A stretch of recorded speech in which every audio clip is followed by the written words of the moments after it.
నేను చూడలేదేమో కట్టవడం. ఏమంటున్నానంటే, అవును నేను కూడా అదే ఫీల్ అవుతున్నాను అన్నాను. ఇది నిజమని మీకు అనిపిస్తుందా ఏంటని? ఈ ఈ ఫాలోయర్ ఏమో ఏదో సంబడి అవ్వాలి అని, అలాగే లీడర్ కూడా. అందులో మీరు సత్యం తెలుసుకున్నారా అంటే అవును అన్నారు. ఫాలోయర్ లాగే లీడర్ కూడాను.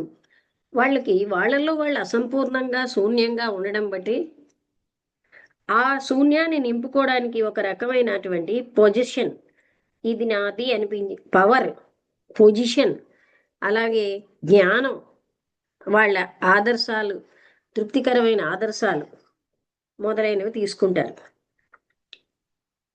మన మనస్సు యొక్క విషయాలతో దీన్ని నింపేస్తాం.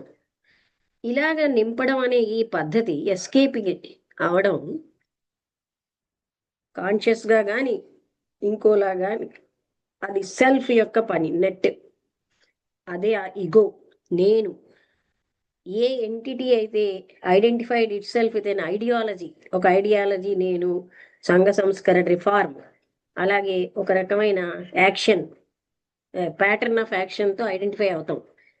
ఈ ప్రాసెస్లో ఏదో ఒకటి అవడం, అదే సెల్ఫ్ ఫుల్ఫిల్మెంట్ అంటాం. అక్కడ విసుగు అనేది కూడా ఉంది. ఈ సత్యం అన్నది, unless this fact is deeply understood, ఈ సత్యాన్ని మనం లోతుగా అవగాహన చేసుకోపోతే మైండ్ అన్నది సెల్ఫ్ ఫుల్ఫిల్మెంట్ అనే దాంట్లోంచి ఫ్రీ అవుతుంది. So that the mind is free from the act of self fulfilment. అప్పుడు ఇస్ ఈవిల్ ఆఫ్ పవర్ అన్నది రకరకాలైన లేబెల్స్తో, గౌరవప్రదమైన వాటితో దానికి అటాచ్ అవుతుంది. ఇక్కడ ఏమన్నారంటే ఈ ప్రాసెస్లో అంటే మనం ఐడెంటిఫై అవుతాం కొన్ని ఆదర్శాలతో, ఎస్కేప్ అయిపోతున్నాం మన నుంచి. మనలో ఉన్నటువంటి శూన్యాన్ని ఫుల్ఫిల్ చేసుకోవడానికి మనం రకరకాలుగా వాటితోటి నింపుకుంటున్నాం, లీడర్ అని, పవర్ అని, మరొకటి ఐడియాలజీ అని. అయితే ఇందులో అది సెల్ఫ్ ఫుల్ఫిల్మెంట్. అక్కడ నేను అనే ఇగో అన్నమాట. అక్కడ ఫ్రస్ట్రేషన్స్ యొక్క షేడో ఉంది. ఈ ఫ్యాక్ట్ అంతటినీ లోతుగా అవగాహన చేసుకుంటేనే కానీ మైండ్ అన్నది సెల్ఫ్ ఫుల్ఫిల్మెంట్ అన్న దానిలోంచి ఫ్రీ అవ్వదు. అప్పుడు ఈ ఈవిల్ పవర్ అనే ఈ చెడు, రకరకాలైన గౌరవప్రదమైన లేబెల్స్, దానికి అటాచ్ అయిన వాటితో అది ఫ్రీ అవ్వదు. అవన్నీ ఉంటాయి. అంటే మనస్సు ఎప్పుడైతే డీప్గా అవగాహన చేసుకుందో వీటిలోంచి ఫ్రీ అయిపోతుంది.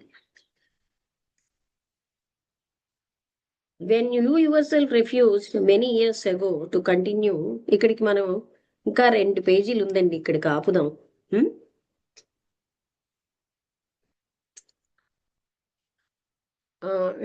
దుర్గా మీరే ఉన్నారు, వసంత వాళ్ళతో వెళ్ళిపోయినట్టుంది. దుర్గా రామలక్ష్మి గారు మీకు అర్థమైందా? ఇప్పుడు మనం ఏంటంటే వీళ్ళందరూ ఈ పొలిటికల్ పీపుల్ పాలిటిక్స్ని ఆధ్యాత్మికం చేయడం అనేది ఎప్పటికీ జరగదు. కానీ వాళ్ళు ఎందుకు అందులోకి వెళ్తారంటే వాళ్ళలో శూన్యాన్ని ఫుల్ఫిల్ చేసుకోవడానికి. వాళ్ళు కొన్ని ఆదర్శాలతో, కొన్ని పవర్తో, ఇలాగా వాళ్ళ లోపల ఉన్న శూన్యాన్ని ఫుల్ఫిల్ చేసుకోవడానికి, ఇదంతా అవగాహన చేసుకుంటేనే అప్పుడు వాళ్ళన్నిటిలోంచి, ఆ చెడులోంచి బయటపడగలరు. అంటే శూన్యాన్ని ఫుల్ఫిల్ చేసుకోవడానికండి, ఈ ఈగోని సంతృప్తి పరచడానిక? అది కూడా ఒక భాగమే కదా. నేను అన్నది అప్పుడు వాళ్ళకి తృప్తి పడుతోంది. అదే కూడా చెప్పారు కదా. అదే అదే. అవునండి. ఆ శూన్యాన్ని ఫుల్ఫిల్ చేసుకోవడం అంటే ఆ నేను యొక్క ప్రాసెస్, అది అహంకారం, గర్వం అంటే. అవునండి. ఏదో ఒక ఐడెంటిటీ కావాలని వాళ్ళు కోరుకోవడంతో వాళ్ళ వెనకాల ఫాలోవర్స్ వస్తారు కదా, అదొక వీళ్ళకి సంతోషాన్ని ఇస్తుంది. నన్ను ఇంత ఫాలో అవుతున్నా, నేను ఇంత ఇంపార్టెంట్ వ్యక్తిని అని. కానీ వాళ్ళు చేసేది ఉపకారం కంటే అపకారం ఎక్కువ. ఎక్కువ. అవునండి. వాళ్ళ పొలిటికల్ మోటివ్ ఉంటుంది కదా దాంట్లో. అందుకు అదే. సో బాగానే అర్థమవుతుంది. అయితే ఇంకో 2 పేజీలు ఉంది, రేపు కంటిన్యూ చేద్దాం. అలాగే. చదివి ఎప్పుడు అంటే చాలాసేపు అవుతుంది, మళ్ళీ దాని మీద ఇంటరాక్షన్కి మళ్ళీ టైం చాలదు. అవును. ఓకే అండి. నాగరాణి గారు మీకు ఏమైనా అర్థమైందా? ఆ, అదే అమ్మా, అందరికి నమస్తే. నమస్కారం.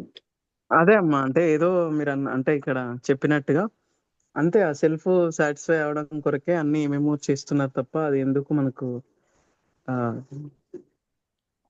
అంటే యూజ్ అవ్వదు అని అనిపిస్తుంది. అంటే ఇప్పుడు నిజంగా ఆలోచిస్తే రాజకీయ నాయకులు చేసేదంతా స్వలాభం కొరకు కానీ స్వార్థం కొరకు కానీ ఇవే చూస్తున్నాం కదమ్మా. సో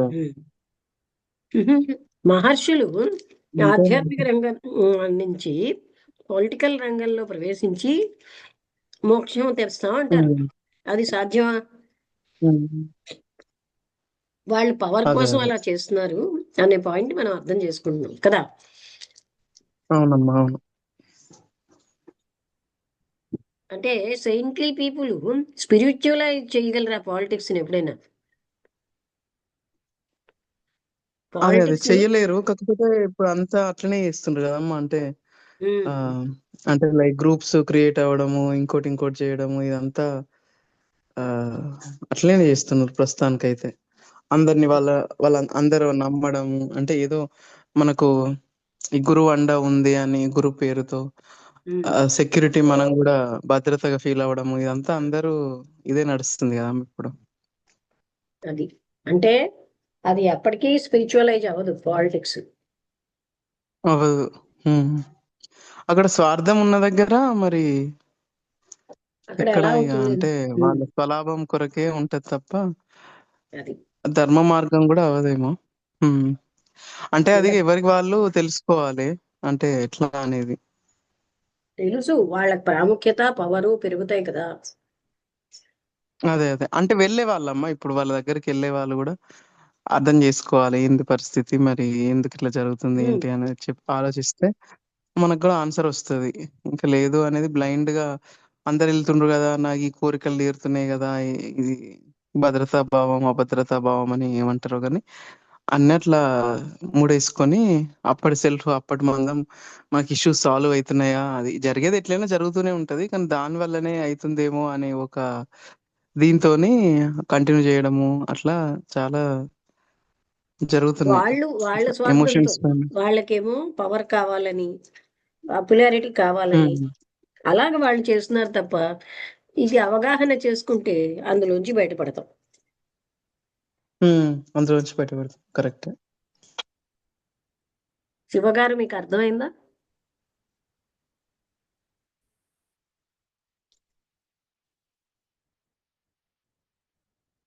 శివగారా నమస్తే అమ్మా. జయంత? అర్థమైందమ్మా. శివగారేనా? ఓకే.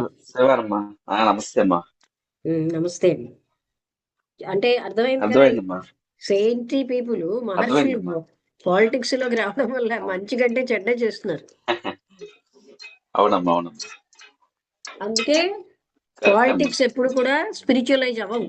ఆ టాపిక్ పేరే అది. అవును. అవునమ్మా, అవును. ఉమ్. రేపు మళ్ళీ వీళ్ళు లాస్ట్. వాళ్ళ అవుదాం అనుకుని వాళ్ళు వీళ్ళు అవుతారు కానీ వీళ్ళు వాళ్ళ అవరమ్మా. అదే అదే బాగా చెప్పారు. అవును. ఓకే, అయితే ముగించేద్దాం. రేపు లాస్ట్ ఆ, 4 pages మరోసారి చదువుదాం. ఓకే అమ్మా. ఓకే.